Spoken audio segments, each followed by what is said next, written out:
Welcome to my channel, Anukijewels. I am Anuki, and I am coming to bring you a video on Sacred Priestess, the Matrix, and the Mother Matriarch system that needs to be in place right now instead of this patriarch system that's going on, and the confusion that's going on because of all of it.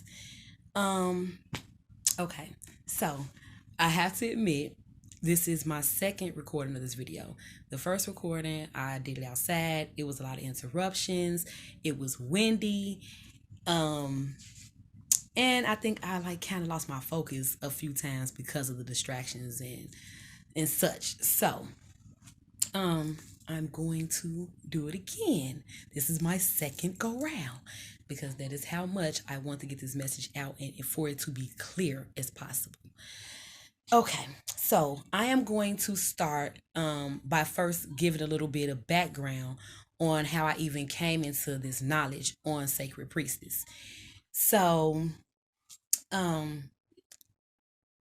when I was younger, back in the day when we had pages, yes, I'm that old. I remember some of the older, like the teenagers, I would say at that time had pages. They like if someone got upset, like let's just say their boyfriend or girlfriend was cheating, or they thought they was cheating, they didn't answer their page or didn't call them back, they would text them 304, and 304 upside down reads hoe.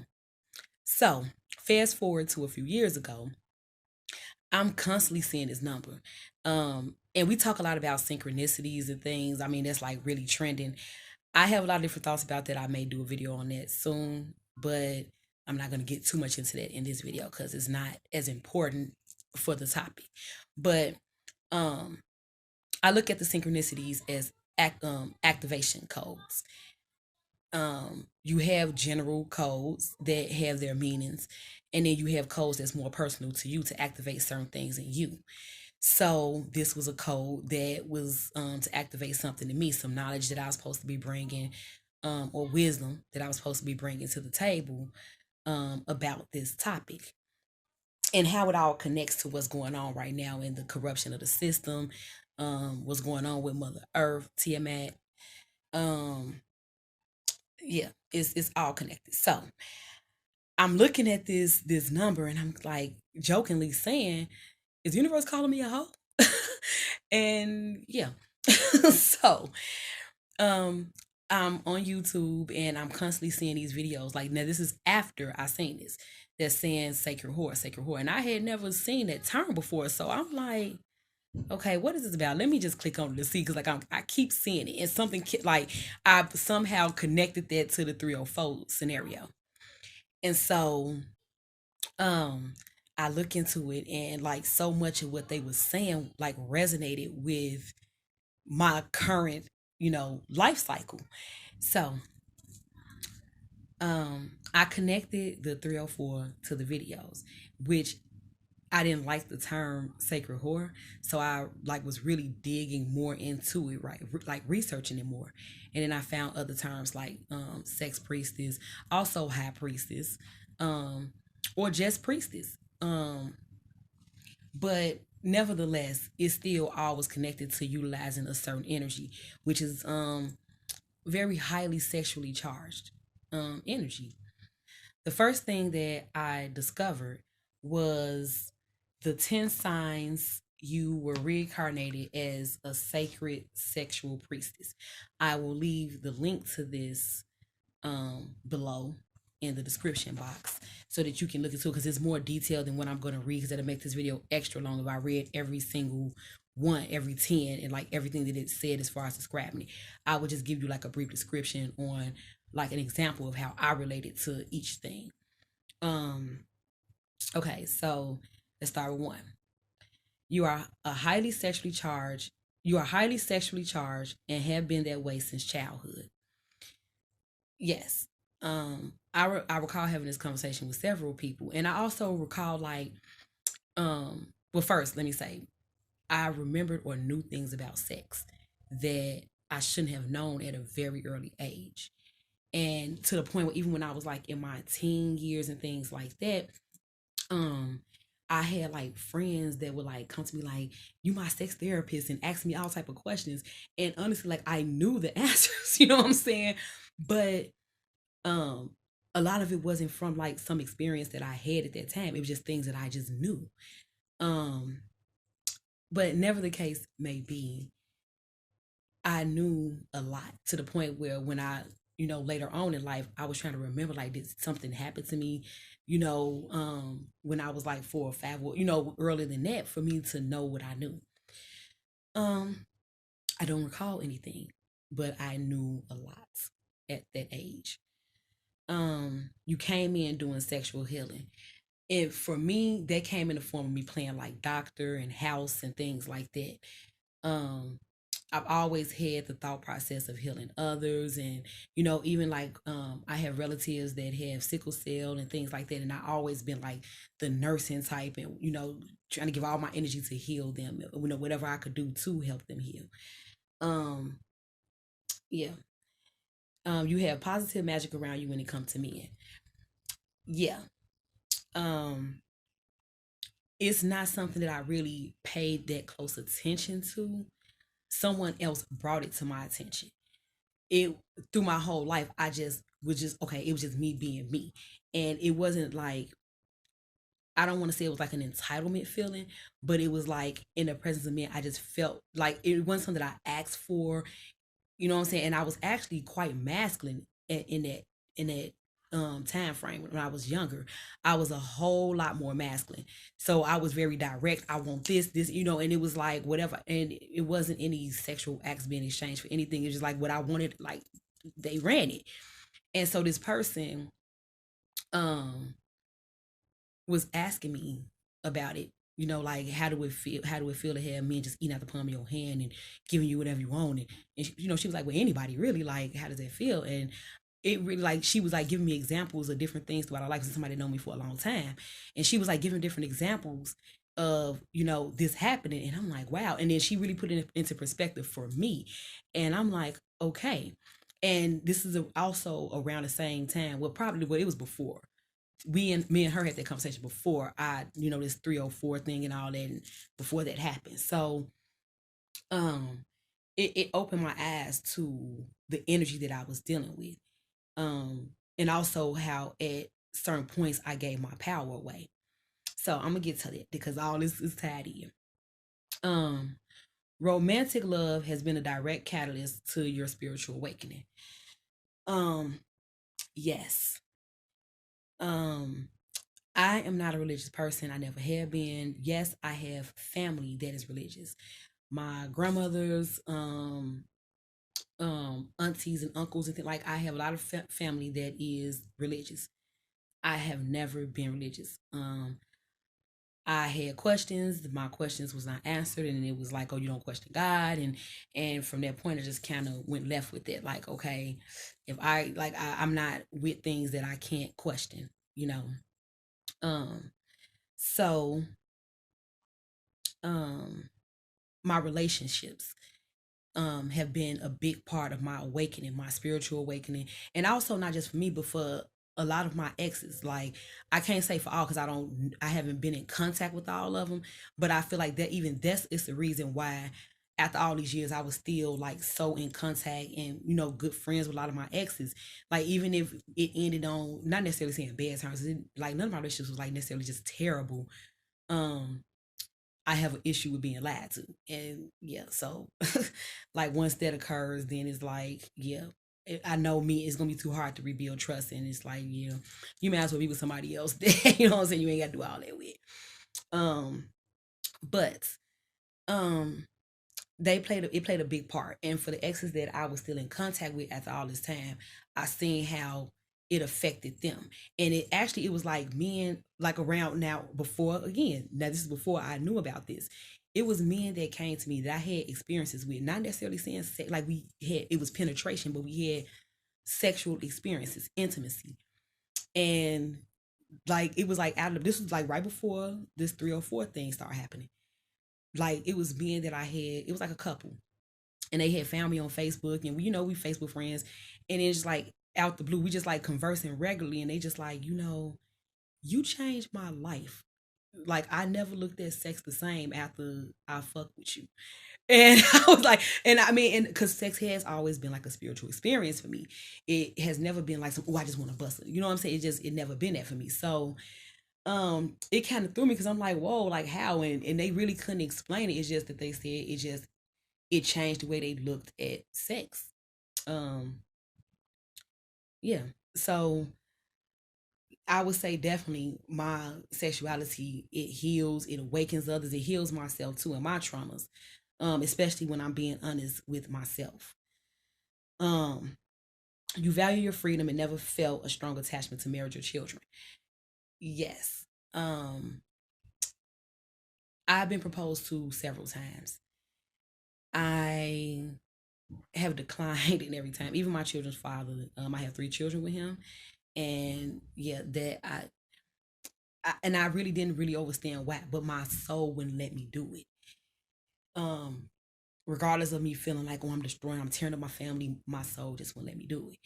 I love my children, but my parenting style is someone could look at that piece. A person could look at that as a form of detachment because I love them, but I also look at them as an extension of me. So it's like that love is. It may even sound selfish. That love of myself, like this is me. You know what I'm saying? Like me reproducing myself, and in that I don't feel like I should be guiding them. I feel like they should, like I'm not guiding them, like um dictating to them. I feel like I should be guiding them and letting them experience their journey how they're supposed to experience it. At the same time, I recognize that I have things that I have to work on and heal so that I can help make their experience be the best experience. And in doing that, they affect those, it's a butterfly effect. They affect those that they're around as well. With me doing my work, it helps them and it makes it easier for them as well because they already got their own experience they came here for, but they will inherit mine if I don't fix mine or heal mine. Um, Secretly, you always wanted to marry the Most High. This is like probably my favorite one. When I read this, I fell out like, oh my god, like how did they know? Like I've always felt like that. Like it's not even so what secretly feel like I want to marry. It was like I felt like I was. It was like a weird feeling of I'm the daughter of the Most High, but I also felt like this love of like I'm his wife. You know what I'm saying? It's like I said, it's crazy. But before all this, before I read all this, I was saying I want the Most High in the flesh. I want the Most High in the flesh, and I meant that. Like I was saying this shit with my soul. Like I know men was getting so mad and be like, I'm a man. Like you want a guy? You want like. That's what I deserve. You know what I'm saying? Like, I mean, what do you expect me to say? Like, yeah. As far as this somebody I'm going to be in a relationship with, you know what I mean? Um, yeah, but that was definitely like my favorite one when I seen it. Like, wow. You are deeply devoted to the path of goddess and sacred feminine empowerment and embodiment. Now, on that was tricky. Um, as I got older and I embraced my own femininity, I felt more connected to other feminine energies. But when I was younger, because of how I saw women being treated or allowing themselves to be treated, it made me look at women as weak, as the weaker gender. And then I kind of disassociated myself and I behaved more masculine as a result of that. Um, and like I said, it wasn't until I was older that I recognized the divinity in femininity. I looked at men as stronger and more powerful, and a lot of things that I didn't understand, which is being answered now, which I'm going to reveal more of in this video too. Questions like if like for as far as the pimp prostitute relationship, even women working in strip clubs, like why are you going to do this and paying somebody else to like like what are you paying them for? And it's this false sense of protection or whatever, and it's like you really don't need that. If you're doing your work the way you're supposed to be doing it for the Most High, you don't need man's protection. um let's just say you want it, and then if that's the case, then it's, I don't want to say it's indispensable, but you're not going to treat it like it's the Most High. You're not going to treat him like he's the Most High in that sense. You're going to treat him like the man that he is. um Nevertheless, that those things were brought about, the answers to those things were brought about through discovering this aspect of myself. Um, but number 8, you are sexually attracted to other women. Okay, so this was a real tricky one too, because I find women to be very attractive, very beautiful. Um, but I don't like want to be with other women like that. I don't, that may sound, I don't know, contradicting, but I don't know. It's like I find women beautiful, and I have had an experience with a woman. This is somebody I care for dearly, but at the same time, you know, in that aspect, I think I blocked out the point in fact that that this was a woman, and it was more about my feelings for this woman. Um, and so yeah, it was a different thing. But just generally speaking, do I want to be with other women? No. Do I find women beautiful? Yes. Um, you crave independence, wealth, and prosperity. Yes, that is another one that really hit close to home. Um, I have never been the worker bee type. Like I never desired to work for anyone else. I have had jobs, but I never desired to work for anyone else. And not to say, I mean, I can't say that because it is people that desire to work for other people. I just never been one of those people. And this was from a very early age. I want to say I was probably like around 11 when I first said that out my mouth, like, oh, I'm not working for nobody else. And from there, I braided hair and, I do a lot of different things, but yeah, I would do other things, if I could, besides working 9 to 5s. Um, that wasn't my thing. But in as far as looking at money, I don't look at money the way others look at money either. So I don't have an attachment to money because I recognize what money is, and I felt like that my whole life. I really kind of just what I want. I say what I want, and money is usually not the thing. Money is usually the tool to get what you want. So I like kind of bypass that. Like I want this, and then that's what I get. You know. But um, 10, you experience sexual abuse, shame, and severe trauma or ostracization in your life. Yes. Um,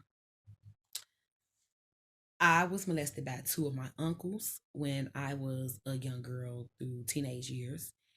And I will probably do another video on that. That's a whole other story. I have like at a certain point through my healing process, I actually did a live video. My family, everybody's seen it, and I released all of that. It's time to stop protecting these men and acting like what they're doing is okay. They're hurting our children, and the women are sitting around protecting these men, and that shit is not cool. You know what I'm saying? Um, but that was my big release. So, I would probably do something that's probably not as dramatic as that one was, but just more so explaining more, going into depth of this too. But not this video. So all this, I came across the old one of the oldest documents that states anything about sex priestess, and it's stated in the Code of Hammurabi. I'm going to leave a link to that as well. Hammurabi, the codes of Hammurabi was not just about sex priestess. It was a whole like thing. You know what I'm saying? It's like a lot of laws, like over 200 and some laws. It's one of the oldest text documents of laws. And I want to say, like, when I was looking at some of the laws, a lot of them, like, I feel like is um the precursor to the laws that we have right now in the United States. But it was laws before that, or codes that came before that, like the code of Ernamu, the law of Eshnuna, and the code of Lipit Ishtar. Those codes kind of dealt more with um making the victim whole versus the codes of Hammurabi, which dealt more with punishing the people who did the crime, who actually committed the crime. So Hammurabi was the sixth king in 1754 BC of Babylon. He enacted these codes, and in a part of the code, it stated that the sex priestess were not to be ridiculed, talked about, gossiped about, touched, any wrongdoing, no rape, no anything. Like they was basically protected as long as they stuck to the high grounds of it, the higher energy of the job or what they were doing. And if they went against that, and how they stated it was, if they sank into harlotry, that's what they said. If they got into harlotry, they wouldn't be protected by those laws. So they had these temples for these sex priestesses where they operated. They did certain things like stripping. And when I say stripping, it's not even, let me not say that, because that's what it is now. That's what gave birth to that. It was dance and sing. Yes, it was sexual acts included in some things, because the different sex priestesses had different gifts. Some had multiple gifts, some had one particular gift. Whatever the case may be, they were supposed to use their gift for the healing of humanity. And in that, they was compensated. And see, this is just simple science. It was law of compensation. It went according to their needs. They wasn't compensated like, okay, well, you did this, so I'm going to give you this cash. It was more like they had a need. That person had a need. They did an exchange. And it was just law of compensation. That really all it was. That's really all it was. But man took that and tried to capitalize off of it and put a dollar sign on it, and thus was born um prostitution, stripping, and the pimp hoe dynamic. Where this is, like I say, this explained how that all came about. How women was giving their money to men that wasn't using their bodies to do this. Why are you giving him anything? It makes sense now, because I get it. These women gave up their power. They put their trust in the men, and the men turned on them. They looked to the men for the protection, and the men turned on them. T, Earth, Key, Ta, Gaia, like this is all the same entity, same energy. But in the physical form, as Anunnaki scientist, um, Ninti, along with myself, Nergal, and Inky, experimented on human beings. This is past life stuff, right?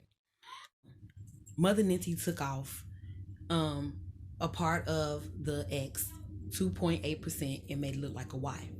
This created the masculine gene, the male gene, the Y chromosome. The X chromosome is 5 times larger than the Y. So it showed that's indication that the X chromosome has been around longer than the Y chromosome.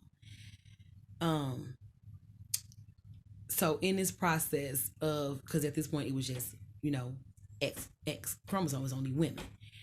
So thus the men was born stronger. It was mixed in with reptilian genes, so they was like stronger and faster, more muscular, all this, right? So the women fell in love with the creation of the masculine energy. Like, I mean, you look at how you look at men now. You look at these men, they all muscular. You see them shoulders and the chest, and you like, oh my god, ooh, yeah, that's what it was. We was looking at them, they working, they looking good. Okay, we finna have sex with them. We're gonna procreate with them. We was already procreating without them. We decided to use them to procreate because we fell in love with them and we wanted to duplicate them. And so, um, once they numbers multiplied, um, they turned on us pretty much. Once they gained strength in numbers and power, they turned on us. And then here you go with this patriarch system that we're in now, whereas the men are controlling everything. It's so many women that I talk to that have been abused, and this is all this trauma that's being passed into our children now, which is the biggest reason why I did this video. I'm going to get into the mitochondrial DNA, but I want to tell this quick little story real quick, because this is a part of, I have been like wanting to do this video, been supposed to do this video. I have been asked about it because I talk about it, and people are like, well, could you just do a video about it so we can have it all in one setting? And I have been kind of like procrastinating on doing it. And a few days ago, my son turned 8. We're at his auntie's house. They had a little situation when he came in the door. He was like all just ecstatic with my present at. And she like, boy, don't come to me like that, da da da, joking around with him. So they come in the room, and like he's getting upset because he's like, okay, because we hiding everything. We don't want him to know we got him presents. So we hide everything. So he's really like kind of getting upset, like, okay, am I not getting up for my birthday? And so she's messing with him and threw a pillow at him, like, boy, stop. And he, I seen his ass whirling up. And he looking crazy, and she like, give me the pillow back. So he gave it back, and she threw it again. And at this point, he grabbed it and he threw it back at her really hard. Now, prior to this, me and her both, well, it was really me first, telling him. I mean, I always tell him, this is something that I instill in him: don't hit women, regardless. Like, do not hit women. And she, jumping on board with that, she was standing in, like, I want to say within the last few days, but prior to that, she had been really going hard as well. Like, I mean, I know it's been times where I would walk up and it's like, okay, like, what's happening now? Like, it was just constant. Me or her was constantly saying something about how you talking or whatever. And it's really kind of been since we moved back this way towards Chicago, because they really wasn't doing it like this until we moved. They just seen a lot since we've been here. We all seen a lot since we've been back this way. And so they, I grabbed, like, so he was like, after he threw it, he kind of laughed, and I grabbed him like, no, that is not funny. I just grabbed his arm to get his attention, like, no, that is not funny. You do not hit your auntie. You don't throw something at your auntie. And he just like broke down crying, and he like, I didn't mean to throw it that hard. And I'm like, how, like, just tell him, like, look, I get it. It was a reaction, but I'm just letting you know you're not in trouble. Just don't do that again. So he go in the bathroom to fix his energy. Like, this is something that I instill in him. I know his energy, and I have ways that I try to help him to deal with his own energy. So he know when he's getting a little amped up in his energy to go fix his energy, he go do his breath work. He know what to do. But it's like he wasn't even catching his breath. He was like in the bathroom, like hyperventilating, crying. And so I go in the bathroom to see, like, why is he so emotional at this point? Like, you're not in trouble. Like, why are you so upset? And me being oblivious, because I'm so bent on teaching him to not hit women, I'm not looking at it from his point of view. So when he finally calmed down, he said to me, I didn't mean to hit her. I mean, throw the pillow that hard. And I was telling him, like, okay, well, like, I get that. I was just telling you, don't do it again. And he was like, well, she hit me first, and you yelled at me and grabbed my arm. And I was like, and it's just like, when he said that, it just all just flooded down into me, like, and all I could do was apologize. Um, I did not look at it from the point of view. I was so tunnel vision on my son not being one of these type of men that abuse women and do, I was so bent on that I did not see what I was teaching him and how I was teaching him. Just because I'm telling him to not hit women, it is never okay for the woman to hit him. And in that, I have to teach him how to deal with a situation like that, because now he's looking like, okay, so what do I do in cases like that? He's a child, so yeah, you come get me. But when he's an adult, how do you deal with the woman that you're taught to not hit, to protect and provide for? How do you deal with that woman if she's coming at you aggressively and hitting you? And some women out here strong. You know what I'm saying? Some women out here are physically stronger than men, And not to say that that would be the case with him, but I'm just saying it's possible. And I don't want him to feel like he can't defend himself, or, and not saying defend himself like hit a woman, but like stop it or get away. And that was my response to him. Get away from him. Like, as quick as you can.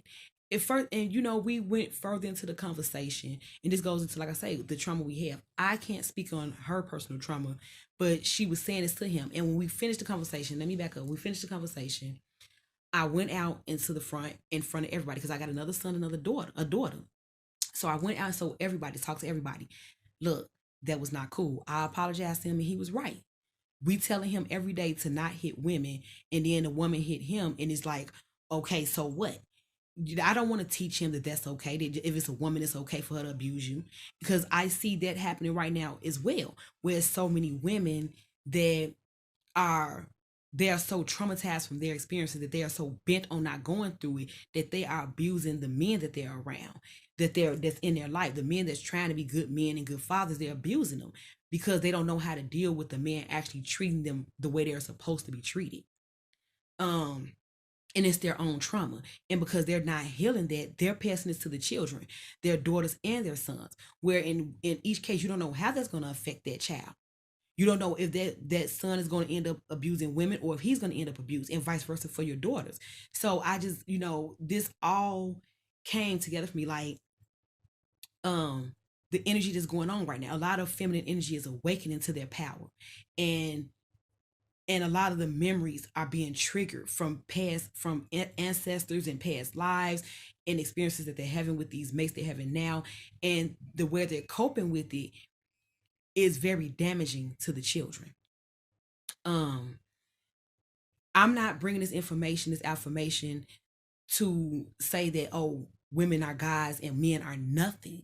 I'm bringing this affirmation to say that women are goddesses, gods, and we go around here claiming this and want to be treated as such, that we need to behave as such. We need to behave like divine feminists. We need to behave like goddesses, if that's what we're calling ourselves, or queens, or whatever we call. We need to behave that way.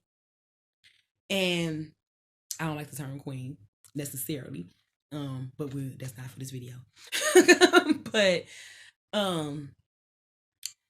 nevertheless, we have a responsibility as mother.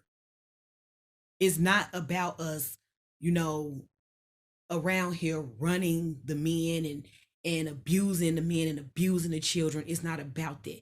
And I understand the pain and the trauma that us women have been through and experienced, and we're currently experiencing.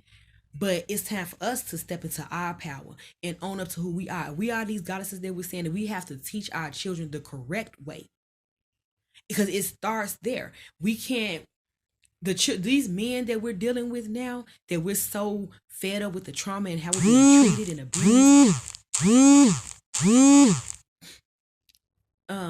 That was right on time, right at 10 minutes, 9 o'clock. That's 19.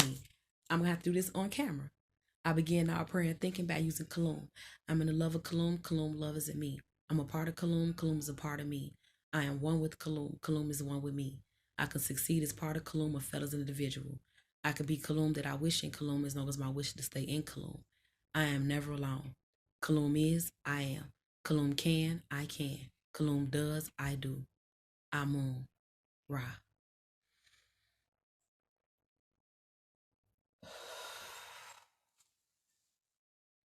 That was needed. That's how I had I knew, because I was feeling myself getting emotional. Because it's a very emotional thing. If you guys could see some of the things I'm seeing, and how deeply I feel these children's pain, and it's like they have been coming to me for a long time. Like, even when I was back living in Oklahoma, like, I recall, like, all the children on the block would be at my house. I would do little projects and stuff with my children, little science projects and things, and and it would just be like in the front, because some of the stuff would be messy, so we'd do it in the front, in the driveway. The way our house was made, like, it was, it was like cool. We right there in front of the garage. We'd just do our little projects, and all the children on the block would come down there, and you would never see any parents. Like, they just all would be down in my house. I mean, we'd be in front of the house without, you know what I'm saying? Like, but, it's the energy that's being brought to me, and it's making me feel like this, because I know it starts with us as the mothers. It starts with us. No matter how much we try to put it on the men, we made them. They are a defective woman. Sorry, men. No disrespect, but it is what it is. The Y chromosome is a defective X. And because of that, we have to be the ones to teach them. We are their mothers. We gave birth to all of them. You know what I'm saying? So it is our responsibility. It is. And no matter how much we try to say it's not, no matter how much we don't want the responsibility, because it's hard, it's difficult, and they did this to us, and it's our responsibility. We chose to lay with these men. We chose to have children with these men. It's our responsibility. Mitochondrial DNA is passed through the woman only. Only. Yes, men have mitochondrial DNA in them, but they do not pass it. We do. We pass the family gene. This is all these things we talking about. Sex, all these things are connected. Us being the sex priestess, having this energy of healing, and we using our sex and giving our power away to men who's using our sex to capitalize and to rule what is ours. Again, This is not to down no man or to say that y'all not gods, because if y'all are part of us and y'all gods too. This is not trying to discredit y'all or to say y'all weak. It is not even just. Science is what it is. It is what it is. At the end of the day, I cannot worry about protecting y'all ego. Us divine feminists need to get it together. And it ain't about y'all egos or trying to protect it. It ain't about trying to make y'all feel like men. We got to get it together. Making better choices in who we're laying with and holding these men accountable that we lay with.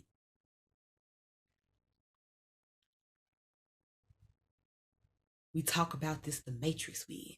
Matrix mean mother. We are born, conceived out of darkness. All this is us. It's our doing. And we blame them because they are the external side of us. Because we allowed them to run over us and mistreat us and misuse us. We allowed it. And then when we have those men that were raised by divine feminists who tried to teach them the way to treat the divine feminists and how to behave themselves as divine masculines, we abuse them because we can't face our own trauma. And I'm not saying I'm the perfect parent because, like I said, I got my own trauma, and that's why I'm trying to deal with my shit and face my shit, because I know I got trauma and I do not want my children to have to suffer my trauma. I feel like I suffered trauma because my mother did not speak up about her being molested. So I was fair game. I couldn't hold that shit. I couldn't hold it no more. Everybody look at these men and protect them and act like it's okay, it's cool. I couldn't hold it. But that was what I needed to do to release that trauma so that I can speak my truth and heal that part for my generation. I'm doing this video because I feel like this is what we need to be doing as a collective. This shit is real out here. And when we're gone, our children inherit everything that we left behind, good and bad. The shit that we didn't want to face, are we going to be selfish enough to not face it and make them face it for us? Because I can tell you right now, it ain't looking too good if that's what we plan on doing. Look at the state of what's going on right now. I wouldn't even do that because I don't want people to feel like that I will betray their confidence. But it's so many people in my life that's going through some real ill shit because they're not facing their inner demons.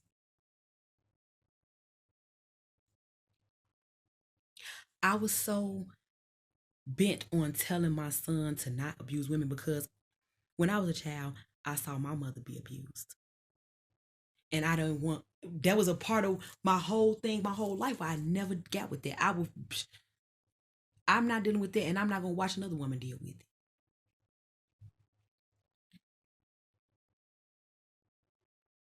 That was me trying to protect other women and my son from putting all that on his soul, being that type of man. I didn't want that for my children. I don't want my daughter to feel like it's okay for a man to put his hands on her. I don't want that. So in order for me to prevent that from happening, I need to heal it within myself. Check. Okay. I guess I needed that break too. I'm taking like this is making me emotional because like I said, y'all may not know, and I'm not gonna go through all the experiences because it's negative, but I just been seeing and experiencing some things with these children. And I've been doing my best to like try to make it right for the children, but I realized like the source of it is the adults. You know what I'm saying? Like no matter how much I try to go and do stuff with them and make them laugh and try to get them away from this, like they still got to go home to it. So my next thought was they need to know why they're experiencing the things they're experiencing. The women need to know why they're in these modes of wanting to attack the men that they're with. Why they don't really want to be with them, but they want them to do things. Like, just be honest. Like, I've been seeing this so much lately. It's crazy. Like, the man is like desperately in love with the woman, just don't even want to be with her. And, excuse me, desperately in love with her, only want to be with her. And she is just like, no. Like, she is treating him like, just horribly. And, you know, it's sad to me, honestly, um, because I know it comes from trauma. And like I said, regardless of what I'm saying about the masculine or the Y chromosome being the um the the defective chromosome, they still don't deserve to be treated like shit. You know what I'm saying? Regardless of what we created them to do, or like I said, we created them and then we start having children with them. Like, we got to realize the cycle and energy that we're putting out. We birthed this. These men that we're not wanting to be with, and not like, we birthed these men, and we're continuing to birth them. And more like them. So I just want us to put that energy that we want out there, that we want to receive, put that out there. Because of the feminine energy, it's on us. That's where I was at. It's on us. It really is. It's on me. It's on you, sis. It's on us. And it's not to say that the men don't have a part to play, a role to play, but just at the end of the day, it's on us to do. I got sidetracked when I was talking about the matrix, meaning mother. Mother, nature. I was telling my mate earlier, and being that he's into the knowledge and into science, he went to school for biology. He understood what I was saying, so he got it from that point of view. And he don't feel no ways about it because he know it is what it is. It's science. It's right knowledge. You know what I'm saying? He can't dispute it. But I was telling him that men are not a natural part of nature, and he asked me to explain. And I told him that men, like, nature means nurture. Nurture means to breastfeed. I'm gonna cite this too. I actually got this from this part right here. You know what I'm saying? You could, like I said, you could look this up, but this in particular I got from the Black Book by Dr. Malachi York. But nature means nurture, and nurture is to breastfeed, to give wisdom, and that comes from a woman. This is how you know that the masculine gene or the Y chromosome is the defective gene, because men have everything the woman have, but it don't operate the same way. Men have breasts, even if they was able to secrete a fluid from their breast, from their nipples, it would not have a nutritional value. So it wouldn't, you know what I'm saying, it'd just be like giving a child.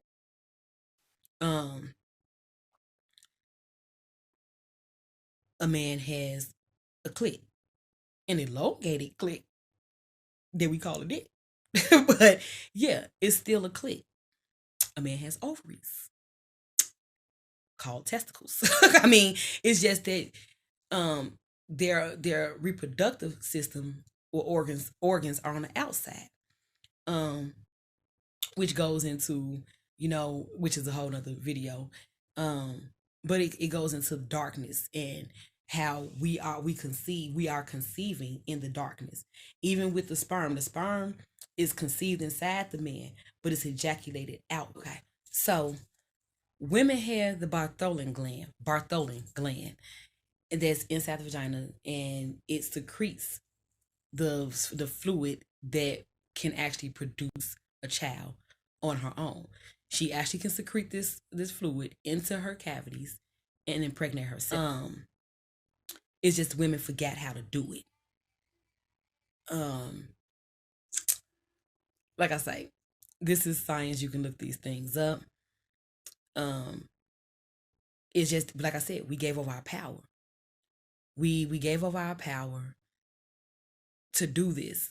We gave over our power just in general to men. And like I said, this is not a man bashing video. I am not with it at all. Like I said, I have sons, and I would tell any woman that. But I'm gonna tell my sons the truth. They're gonna know like what the Y chromosome is, and you know, and I don't like, and I'm not teaching them this to say that you're beneath a woman, but it's for them to understand why the woman is to be protected and provided for. I just want them to understand it. You know what I'm saying? It's not for them to go out here and be like, oh my God, oh my God. We receive what we put out. And you created something and it turned on you. It's up to you to get that shit back in order. That's just what it is. It's just what it is. The one thing I wanted to say, so I had, like I say, I was just thinking about the thoughts. I was thinking about the thoughts of healing. And you know, when I first came back this way, my first thought was like, you know, my first thought was, okay, I'm coming back here and I'm gonna get with these adults and I'm gonna help them with this and I'm gonna teach them about this and I'm gonna show them that. And then I start talking to the children, and this is where like it hit me in another way. We all need healing. We all need work. My issue or my thought process is the women, the feminine energy have to spark it. We have to step into our divinity. Walk like the divine feminines that we say we are. It's not about mistreating these men, but it's about having proper boundaries and then speaking your truth.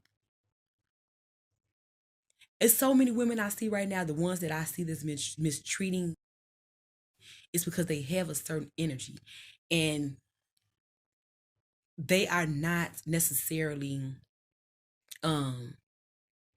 attached to being with one man, but they're confused. He tells them this is what you're supposed to do. So this conflict that they got going on within them, where they don't want to be with this one man, but if I got children with him, or if I'm not married by a certain time, or if I, you know, like all these different social constructs got them battling themselves, and then they don't want to be honest with the man.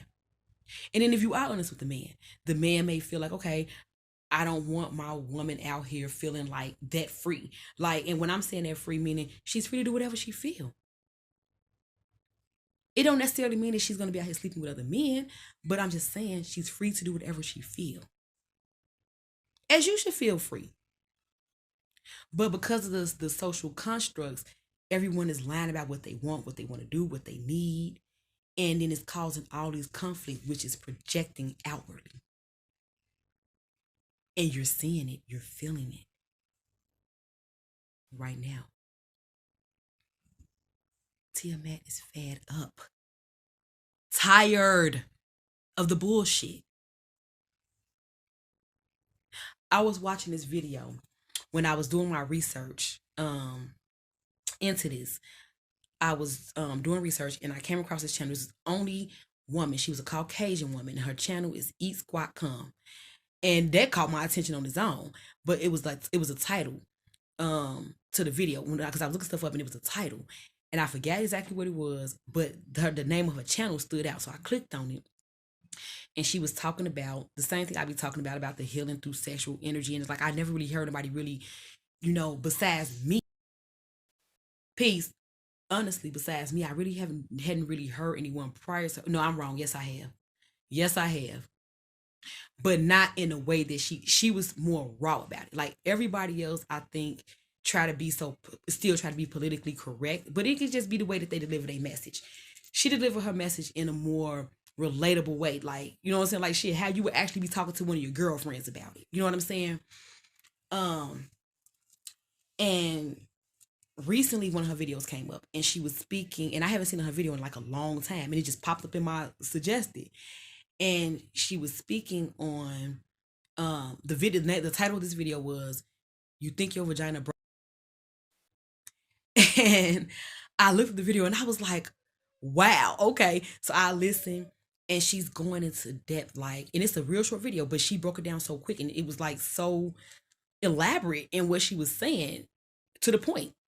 Um, a lot of times we get with these men, and it's new, that new passionate feeling. You like, yeah, and you get into it, and it fizzle out. And she, the way she put it was, she was like, your vagina not broken. Your vagina trying to save you. Your vagina trying to warn you that it needs more. It needs more. A lot of time these men learn how to have sex through watching pornos. And if I don't know about anybody else, but like, that should be whack. You know what I'm saying? So it's like she's closing herself, not fulfilling her. And you study trying to force it. There go that conflict again. There go that conflict.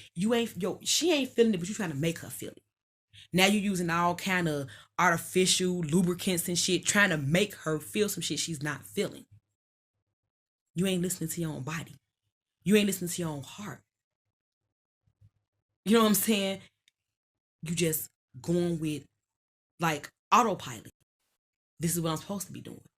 If I'm in a relationship, I'm supposed to be having sex with my man. Because if I don't have sex with him, he's going to have sex with somebody else. If he's not satisfying you, then let him. You know what I'm saying? Like, I'm saying. Man. So, this takes me to this other being. Her name is Tracy Elise, and you can look her up. She was convicted of running a brothel. The name of her brothel is Phoenix Goddess Temple. Now, honestly, when I was reading this story, I was so disappointed in how they handled her, because I don't know what was going on. Like, I wasn't there, but from what they were saying and what she was saying, like, they were upset that they wasn't getting money from what she was doing. It was the patriarch system again. Oh, she doing something and she making money off this? No, we supposed to be making money. But she was doing something that she was doing it, and I believe her, because I feel that what she was saying was true to her own truth. You know what I'm saying? I don't feel like she was being fake about the shit. I feel like she really actually felt like the same thing that I'm feeling. Like, these people are feeling. They sexually oppressed, and they conflicted in what they got going on, and they need to release. They don't know how to love each other properly. They don't know how to have sex with each other properly. Let me help them. Let me show them. She practiced tantric sex in these temples, in what she called as her temple. She practiced sacred sex. It wasn't always sex involved, but yes, it can be, because like in the video, you got some sex priestess that operate differently than others. They got different gifts. We got different gifts. Some have multiple gifts. So sometimes sex may be involved. Sometimes it just may be touching. Sometimes it just may be breath work. Sometimes it just may be staring into each other's eyes. It depended on what these beings needed. And of course, people donated. And I even like her response to that. I wasn't living off their donations.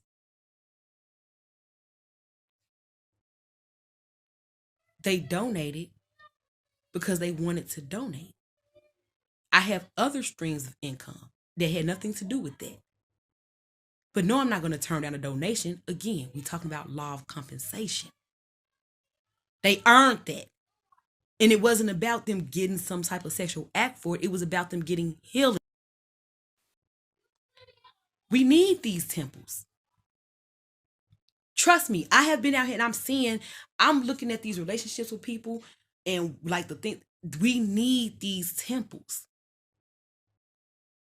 I don't care how somebody may feel like no vibrational and you just want to have sex. No, it's not about that. Because if you practice tantric sex, you will know that it's not just about busting a nut. This is healing. It creates a deeper bond. Having said that, I think I'm going to close this video out. I will, after I do the video, I will see if it's anything that I left out that I wanted to say, and I will probably do a part 2 if I left anything out, which I probably did, because I got interrupted a couple times with this one too. But at the end of the day, I'm doing this video because I see the healing that needs to be done, and it's gonna have to start with us as divine feminines, and it's no other way to get around it. We can't push this off on the men, and we calling ourselves the guys, and especially like the ones I see, oh, they should worship me, and I like, if you feel like that, then give them a reason to walk around. You can't just go around here causing havoc and then wanting people to worship you. Like, no, take responsibility for this shit, clean it up. That's God, that's goddess, that's deity activity. Anyway, I am going to go in here and do some things with my children and get them ready for bed. And we're going to see y'all on the next video. Peace and divine love.